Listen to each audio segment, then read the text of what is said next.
জুলাই সনদ বাস্তবায়ন না করে জনগণকে ধোঁকা দিলে পরিণতি ভয়াবহ হবে বলে হুঁশিয়ারি দিয়েছেন জামায়াত ইসলামীর আমির ও বিরোধী দলীয় নেতা ডাক্তার শফিকুর রহমান।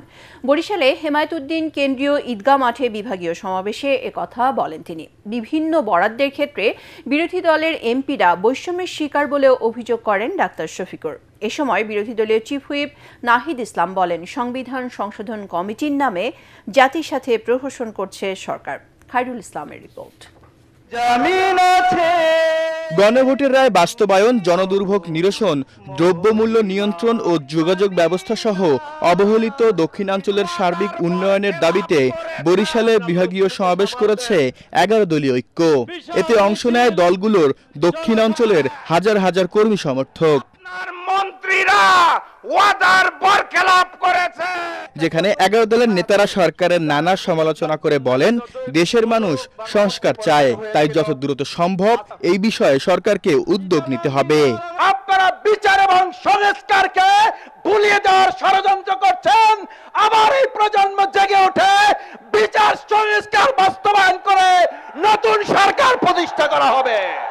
এ সময় বিরোধী দলীয় চিফ হুইপ নাহিদ ইসলাম বলেন, গণভোটের রায় না মেনে জাতির সাথে ছলনা করছে বিএনপি। বিএনপি কখনোই গণতন্ত্রের পক্ষে ছিল না। তারা লড়াই করেছিল ক্ষমতার জন্য। তারা গণঅভ্যুত্থানে আমাদের সাথে কাঁধ মিলিয়েছিল ক্ষমতার জন্য, নিজেদের স্বার্থ হাসিলের জন্য। প্রধান অতিথির বক্তব্যে জামায়াত ইসলামীর আমির ও বিরোধী দলীয় নেতা ডাক্তার শফিকুর রহমান বলেন, ফ্যাসিবাদীরা যেই পথে হেঁটেছে ক্ষমতাসীনরাও সেই পথে হাঁটছে। তিনি সতর্ক করেন, এদেশের মাটিতে আর কোনো ফ্যাসিবাদকে মেনে নেবে না জনগণ। মানুষ ফ্যাসিবাদের কাছে মাথা নত করে নাই। সেই ফ্যাসিবাদকে বাংলাদেশ থেকে তুড়ি মেরে তাড়িয়ে দিয়েছে।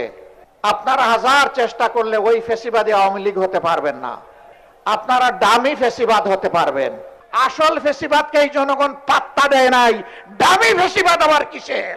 সংবিধান সংশোধনের নামে স্বৈরশাসনকে পাকাপোক্ত করার কোনো ষড়যন্ত্রের বিষয়ে সরকারকে সতর্কবার্তা দেন বিরোধী দলীয় নেতা।